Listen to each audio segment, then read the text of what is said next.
एक रामगढ़ नाम का बहुत ही सुंदर सा गांव हुआ करता था।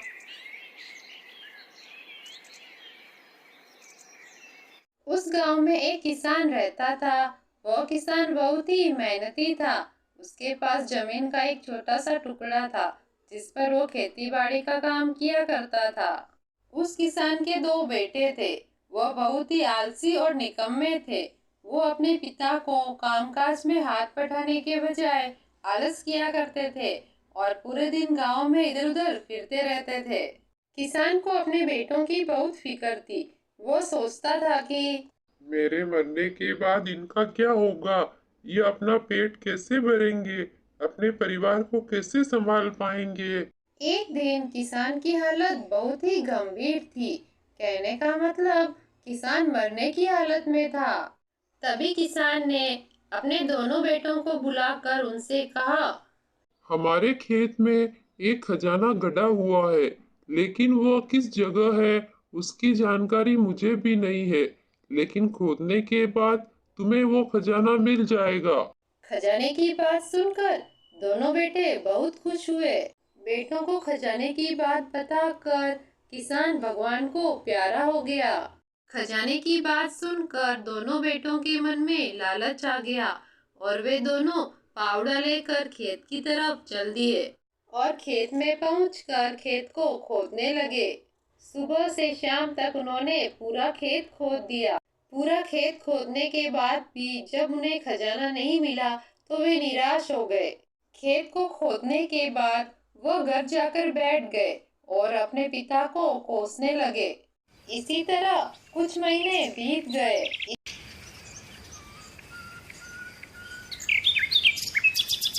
और कुछ महीनों बाद वर्षा ऋतु का आगमन हुआ।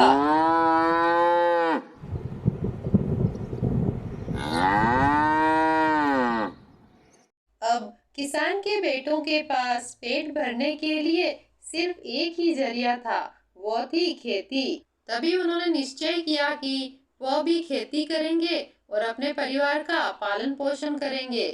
गांव के बाकी किसानों की देखा देखी किसान के बेटों ने भी खेत में बीज बोने शुरू कर दिए। वर्षा का पानी पाकर वे बीज अंकुरित हुए।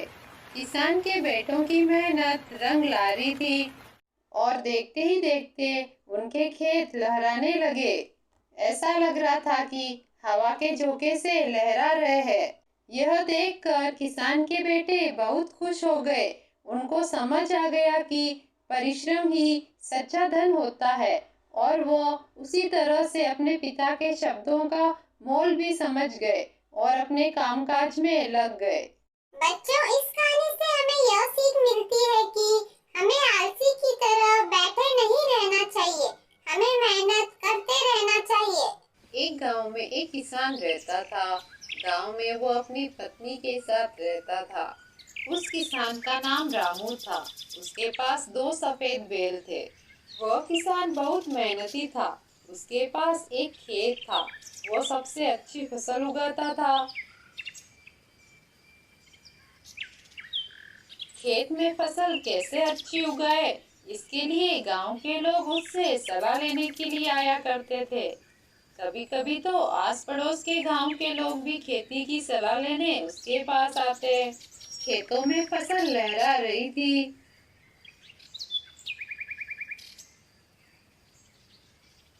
तभी एक रात गांव में बहुत तेजी से बारिश शुरू हो गई।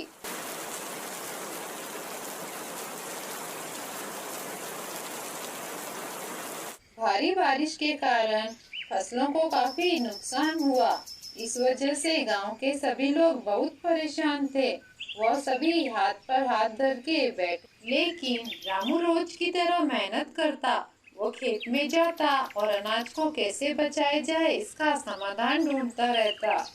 दिन गुजरते जा रहे थे। एक दिन रोज की तरह रामू खाना लेकर खेत में काम करने निकल गया। खेत में पहुंचकर रामू खेत में काम करने लगा। काम करते करते उसे जमीन में से एक बॉक्स मिला। रामू को वो बॉक्स किसी काम का नहीं लगा, लेकिन रामू ने अपनी घर से लाई हुई रोटियां उस बॉक्स में डाल दी और फिर से काम करने लगा। कुछ देर बाद जब रामू ने खाना खाने के लिए बॉक्स को खोला, तब उसने देखा कि बॉक्स तो रोटियों से भरा हुआ है। ये देखकर रामू आश्चर्यचकित हो गया। अरे, मैंने तो 2 रोटी रखी थी इसमें, पर ये तो रोटियों से भर गया। ये तो जादुई बॉक्स है। फिर रामू खुशी खुशी बॉक्स लेकर घर आ जाता है और अपनी पत्नी को बताता है। रामू की पत्नी बॉक्स में कुछ गेहूं के दाने डालती है और उसे बंद कर देती है। बॉक्स को खोलने पर वह बॉक्स गेहूं से भरा हुआ मिलता है। दोनों बहुत खुश हुए। अब उन्हें जो भी कुछ चाहिए होता था बॉक्स से हासिल कर लेते थे। जादुई बॉक्स से रामू और उसकी पत्नी गांव वालों की भी मदद किया करते थे। आसपास के गांव वाले भी रामू से मदद मांगने आते थे। देखते ही देखते रामू काफी अमीर भी हो गया था। लेकिन जब जादुई बॉक्स की खबर मुखिया को पता चली, तो वह बॉक्स पाने को काफी इच्छुक हुआ। वह मुखिया रामू के पास आ गया और कहने लगा, रामू, सुना है तेरे पास जादुई बॉक्स है। हाँ मुखिया जी, मुझे वो बॉक्स मेरी जमीन में से मिला है। रामू, उस बॉक्स पर मेरा अधिकार है, क्योंकि गांव की सारी जमीनें मेरे अधीन आती है। लेकिन मुखिया जी, वो बॉक्स तो मुझे मेरी अपनी जमीन में से मिला है। इस गांव का मुखिया मैं हूँ, इसलिए गांव की सारी जमीनों पर सिर्फ मेरा हक है। फिर वो मुखिया रामू से जबरदस्ती बॉक्स लेकर चला जाता है। मुखिया बॉक्स को लेकर अपने घर आ जाता है। बॉक्स को पाकर मुखिया बहुत खुश था।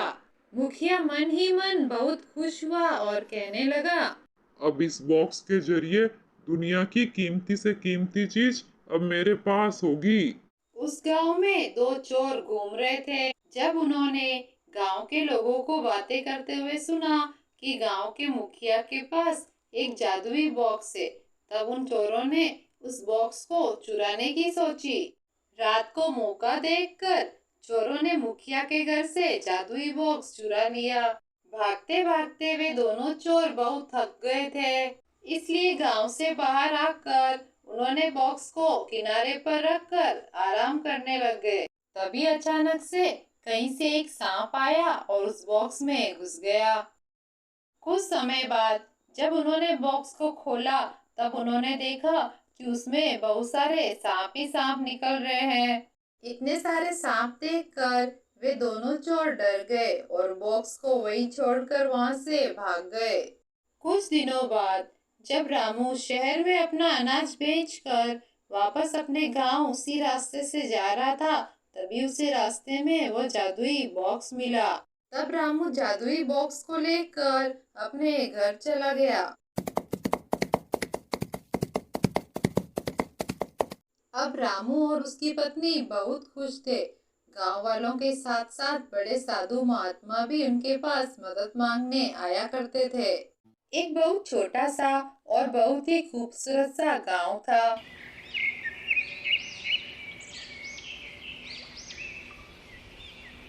गांव के बीच में एक टूटा हुआ घास फूस का बना कच्चा घर था। उस घर में रामू नाम का एक आदमी अपनी पत्नी मीना के साथ रहता था। रामू बहुत गरीब था।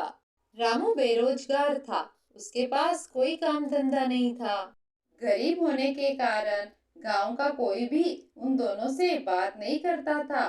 मीना को गांव के कुएं में से पानी भी भरने नहीं देती थी गांव की औरतें। और तो और उसका मजाक भी उड़ाती थी। हम गरीब हैं, इसमें हमारी क्या गलती है जी? गांव में कोई भी हमसे सीधे मुंह बात भी नहीं करता। हमने तो कभी किसी का बुरा नहीं किया, फिर ये लोग हमारे साथ ऐसा क्यों कर रहे हैं? तुम चिंता क्यों करती हो? देखना, एक दिन हमारा भी समय आएगा, तब सभी गांव वाले हमारा सम्मान करेंगे। मैं मेहनत मजदूरी करके भी बाकी गांव वालों के जितना पैसे नहीं कमा पाता हूँ, लेकिन देखना, एक दिन हमारा भी समय बदलेगा। रामू बेरोजगार था। वो सुबह होते ही काम की तलाश में निकलता और काम न मिलने पर निराश होकर वापस घर लौटता। उनका गुजारा मुश्किल से हो पाता था। कभी कभी तो उन्हें भूखा ही सोना पड़ता था। ऐसे ही दिन गुजरते जा रहे थे। एक दिन रामू मन ही मन में सोचता है, बरसात का मौसम शुरू होने वाला है। अगर अभी काम नहीं मिला तो हमारा क्या होगा। यही सोचता हुआ वो काम की तलाश में बाहर चला जाता है। लेकिन दिन भर घूमने के बाद भी रामू को कोई काम नहीं मिलता।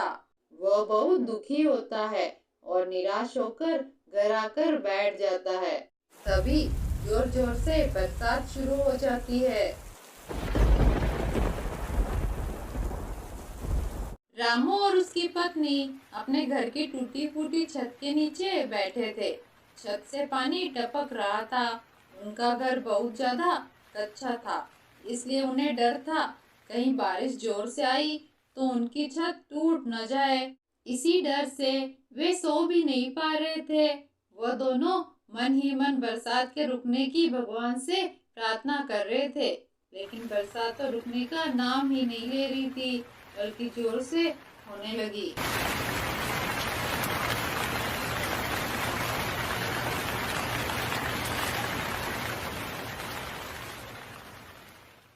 तब उन दोनों ने अपना जरूरी सामान बोरों में भरा और उन्हें पलंग के ऊपर रखा ताकि वो पानी में बह न जाए। पानी कभी भी उनके घर में घुस सकता था। जब उन्हें ज्यादा डर लगने लगा तब वे पड़ोसियों से मदद मांगने गए। किसी ने उनकी मदद नहीं की, दरवाजा तक नहीं खोला। निराश होकर वे अपने घर लौटे और बारिश के रुकने का इंतजार करने लगे। फिर अगली सुबह हुई। सुबह के साथ बारिश भी रुक गई। अब ऐसे बारिश में रामू को काम मिलना और भी मुश्किल हो गया। कुछ महीने ऐसे ही बीत गए। एक दिन रामू के गांव में एक मेला लगा। शहरों से भी बहुत सारे लोग अपनी अपनी गाड़ियां लेकर मेला देखने आए थे। एक व्यापारी भी अपनी कार में बैठकर मेला देखने आया। तभी अचानक बारिश शुरू हो गई जोरदार। उस व्यापारी की कार का एक टायर गहरे गड्ढे में फंस गया। उसने बहुत कोशिश की पर वो असफल रहा। गांव का कोई भी आदमी उसकी मदद करने नहीं आ रहा था। बारिश बढ़ती ही जा रही थी। तब व्यापारी कार से बाहर आया और मदद मांगने लगा। अरे भाई, मेरी कार फंस गई है, थोड़ी मदद कर दो। अरे भाई, ऐसी बारिश में हम तुम्हारी क्या मदद करेंगे। व्यापारी सबको आवाज देकर बुला रहा था पर कोई भी उसकी मदद नहीं कर रहा था। बारिश तेजी से बरस रही थी, रुकने का नाम नहीं ले रही थी।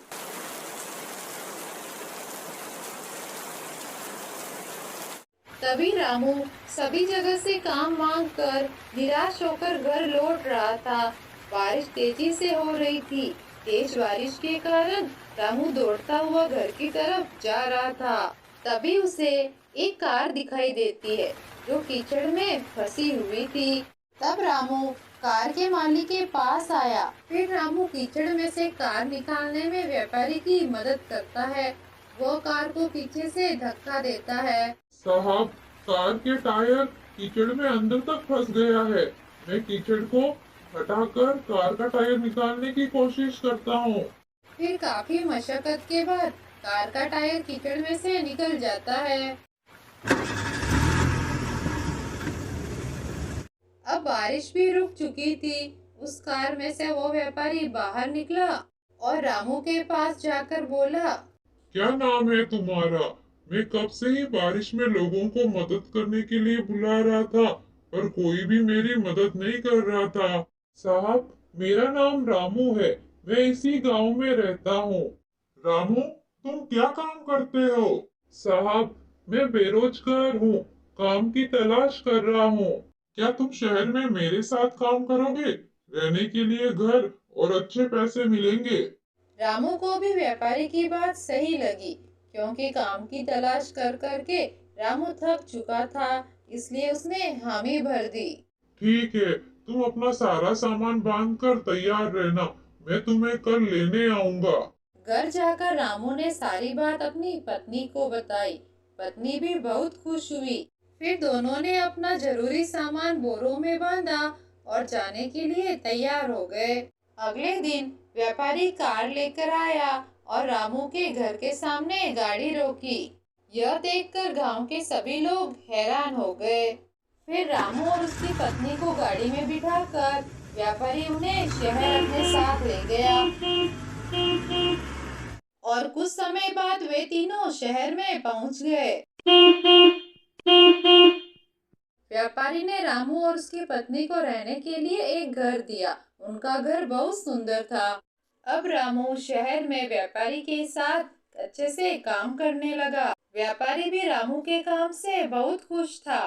गांव में जो लोग रामू से बात तक नहीं करते थे, वे अब उससे मिलने के लिए और उसका घर देखने के लिए शहर तक आने लगे। रामू ने अपनी ईमानदारी और मेहनत से सब कुछ हासिल कर लिया। एक हसनपुर नाम का गांव हुआ करता था। उस गांव में एक रामलाल नाम का बैलगाड़ी वाला रहा करता था। वह सामान को एक गांव से दूसरे गांव में ले जाने का काम किया करता था। गांव में रामलाल अपनी पत्नी लाली के साथ रहता था। उनके कोई संतान नहीं थी। एक दिन रामलाल अपनी पत्नी लाली के साथ बात करता है। अरे लाली, लोगों के खेती बाड़ी का काम पूरा होने को है। आज से मेरा काम भी बढ़ गया है। इस बार तो चंदन सेठ के बहुत अच्छी फसल हुई है। बहुत सारा अनाज हुआ है। सारे अनाज को शहर ले जाना है सेठ जी के पास। सुनो जी, अनाज की कुछ बोरियां हम रख लेते हैं। सेठ को क्या पता चलेगा? इससे हमारे थोड़े दिनों के राशन का काम हो जाएगा। आखिर कब तक ऐसे ईमानदारी से मेहनत मजदूरी करोगे? आज तक तो कुछ हाथ लगा नहीं। नहीं, मैं अपने सेठ के साथ विश्वासघात नहीं कर सकता। वह भी कुछ बोरियों के लिए। वह मुझ पे कितना भरोसा करते हैं। मैं ऐसा गलत काम किसी के साथ भी नहीं कर सकता। मैं जितना भी कमाता हूँ मेहनत से कमाता हूँ, समझी? अगले दिन रामलाल सुबह सुबह सारा अनाज बैलगाड़ी में भरकर शहर सेठ जी के पास ले जाता है। कुछ समय बाद वह सेठ जी के कारखाने में पहुंच जाता है। सेठ जी, सारा अनाज ले आया हूँ। इस बार फसल अच्छी हुई है। आप जांच कर लीजिए कि सारा अनाज है या नहीं। अरे रामलाल, आज तक मैंने कभी तेरे लाए हुए अनाज की जांच की है जो आज करूँगा। मुझे तुझ पर पूरा भरोसा है। तुम अपनी मजदूरी मेरे मैनेजर से ले लेना। रामलाल को घर आते आते शाम हो जाती है। वह बहुत ज्यादा थक भी जाता है। घर आते ही उसकी बीवी उसे ताना मारती है। क्यों जी, आ गए आप? आज कितनी मजदूरी मिली? ऐसे ईमानदारी से काम करना बंद कर दो, नहीं तो हम लोग ऐसे ही मर जाएंगे, कभी अमीर नहीं बनेंगे। अरे लाली, ऐसी बातें क्यों करती हो भला? 2 बोरी अनाज से तो जिंदगी नहीं कटेगी। मेहनत करने से ही हमारा घर चलेगा।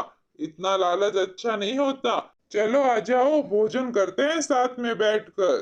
फिर रामलाल भोजन करता है और भोजन करके सो जाता है। ऐसे ही कुछ दिन बीत जाते हैं और रामलाल ईमानदारी से अपना काम करता रहता है। एक दिन एक व्यापारी हसनपुर के जंगलों से जा रहा था।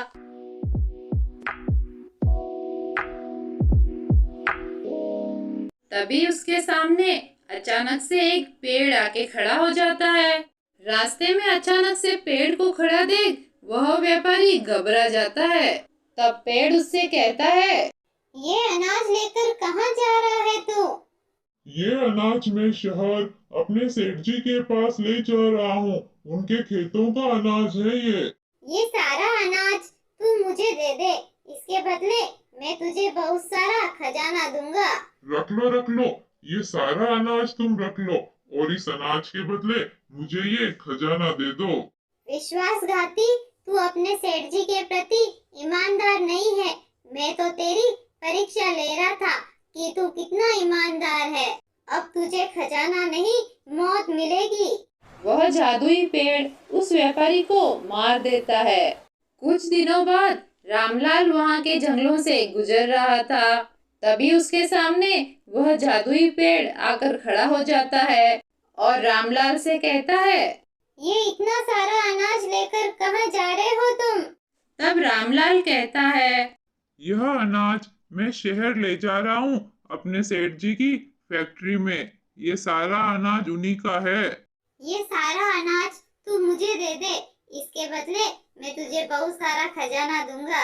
नहीं नहीं, मैं अपने सेठ जी के साथ विश्वासघात नहीं कर सकता। ये उनका अनाज है, मैं तुम्हें नहीं दे सकता।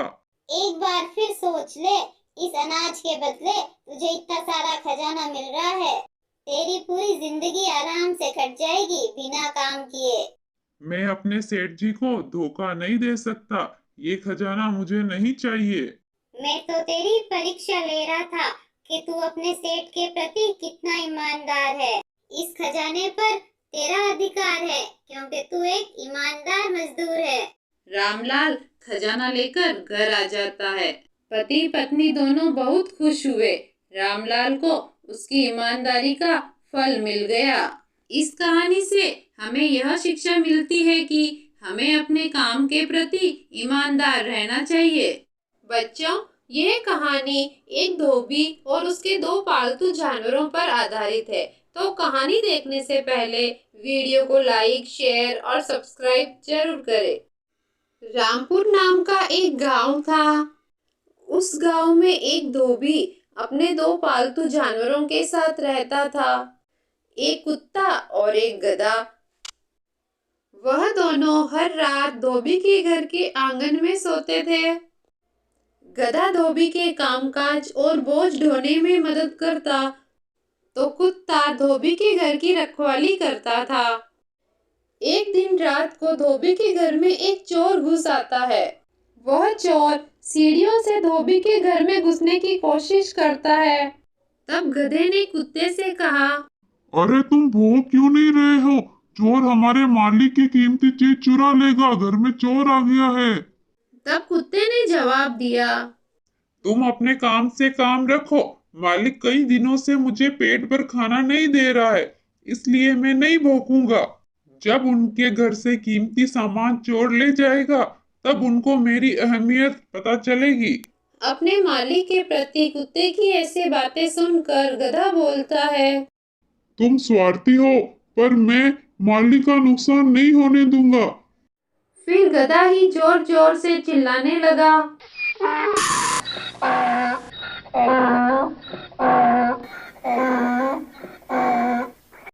गधे की आवाज सुनकर चोर फटाफट डर के मारे भाग गया। और गधे की आवाज ने धोबी को भी जगा दिया था। धोबी गुस्से में घर से बाहर आया और जोर जोर से गधे को पीटने लगा। तो बच्चों, इस कहानी से हमें यह शिक्षा मिलती है कि हमें अपने काम से काम रखना चाहिए, दूसरों के काम में दखल अंदाजी नहीं करनी चाहिए। बहुत समय पहले की बात है। एक बार एक ऋषि एक गांव में गए। गांव के अंदर एक बड़ा पेड़ के नीचे रहने लगे और भगवान से आशीर्वाद पाने के लिए पेड़ के नीचे बैठकर ध्यान करने लगे। धीरे धीरे गांव वाले उनके पास आने लगे, अपनी समस्याओं का समाधान पूछने के लिए। कुछ ही समय में साधु बाबा प्रसिद्ध हो गए और पूरे गांव में उनका नाम फैल गया। उसी गांव में एक मुखिया भी रहता था जो बहुत घमंडी था। वह ऋषि बाबा से ईर्ष्या करता था। वह लोगों को बाबा के खिलाफ भड़काता था। वह मुखिया लोगों से कहता, सुनो गांव वालों, वो ऋषि एक झूठे साधु है। अगर वह बाबा एक सच्चे और ईमानदार साधु है, तो एक शेर को बुलाकर दिखाए, तभी मुझे उन पर भरोसा होगा। जब गांव के लोगों ने बाबा को यह बात बताई, साधु बाबा, वो मुखिया तो गांव वालों को आपके खिलाफ भड़का रहा है। वो आपकी परीक्षा लेना चाहता है। अच्छा, तो वो मुखिया ऐसा चाहता है तो ठीक है। अगर उसकी यही इच्छा है तो मैं उसकी इच्छा जरूर पूरी करूंगा। मैं अपने भगवान जी से कहकर शेर के साथ उसका दर्शन जरूर करवाऊंगा। गांव वालों से जो बात बाबा ने कही थी उसे सच साबित करने के लिए अगली सुबह ही बाबा ने जंगल के लिए प्रस्थान किया। ऋषि बाबा जंगल में एक पेड़ के नीचे बैठकर ध्यान करने लगे और सच्चे मन से अपने प्रभु को पुकारने लगे। दर्शन दो प्रभु, दर्शन दो। यदि मैंने आपकी पूजा अर्चना में कभी कोई कमी नहीं रखी है, तो मुझे आज दर्शन दो प्रभु। बाबा जी के इतना कहते ही वहाँ पर एक दौड़ता हुआ शेर प्रकट हुआ और साधु बाबा के सामने आ गया। साधु बाबा शेर को अपने सामने खड़ा देखकर बहुत खुश हुए। बहुत बहुत धन्यवाद प्रभु, जो मेरे बुलाते ही आप चले आए। मैं आपका बहुत आभारी हूँ। बाबा जी ने शेर को अपने कपड़ों से बांध लिया और कहा, प्रभु, आज के समय में लोग बहुत घमंडी और स्वार्थी हो गए हैं। अपने मतलब के लिए कुछ भी कर जाते हैं, भगवान से भी नहीं डरते। इसलिए उस गांव के मुखिया को सबक सिखाना जरूरी है, ताकि उन सबको पता चले कि आज भी भगवान हमारे साथ है। चलिए प्रभु, मेरे साथ चलिए। शेर बाबा के साथ ऐसे चल रहा था जैसे कि वह बाबा का कोई पालतू जानवर हो।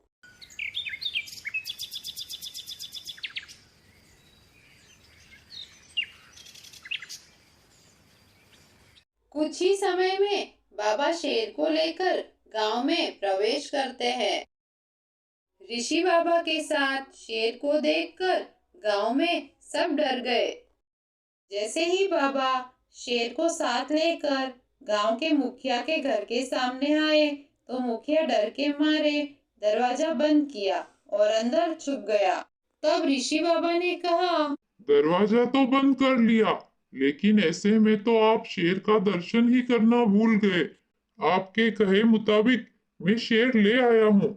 आइए बाहर और इसके दर्शन कीजिए। बहुत बार कहने पर भी जब गांव का मुखिया बाहर नहीं आया, तो तब शेर ने मुखिया के दरवाजे पर एक पंजा मारा और दरवाजा खोल दिया। बाबा जी शेर के साथ घर के अंदर चले गए और बोले, महाराज, आप तो शेर से मिलना चाहते थे, इसलिए मैं शेर को आपके घर ले आया हूँ। देख लो। यह देखकर मुखिया जी डर के मारे जोर जोर से रोने लगा और बाबा जी के चरणों में गिरकर माफी मांगने लगा। अब मुखिया अपना सर झुकाकर शेर के आगे खड़ा था। इतने में ही ऋषि बाबा और शेर वहां से दोनों ही गायब हो गए। मुखिया का सर नीचा ही रह गया। इसीलिए कहते हैं कि घमंडी का सर हमेशा नीचे ही रहता है। इस कहानी से हमें यह शिक्षा मिलती है कि हमें कभी भी किसी भी चीज का घमंड नहीं करना चाहिए। कहानी को लाइक, शेयर और सब्सक्राइब जरूर करें।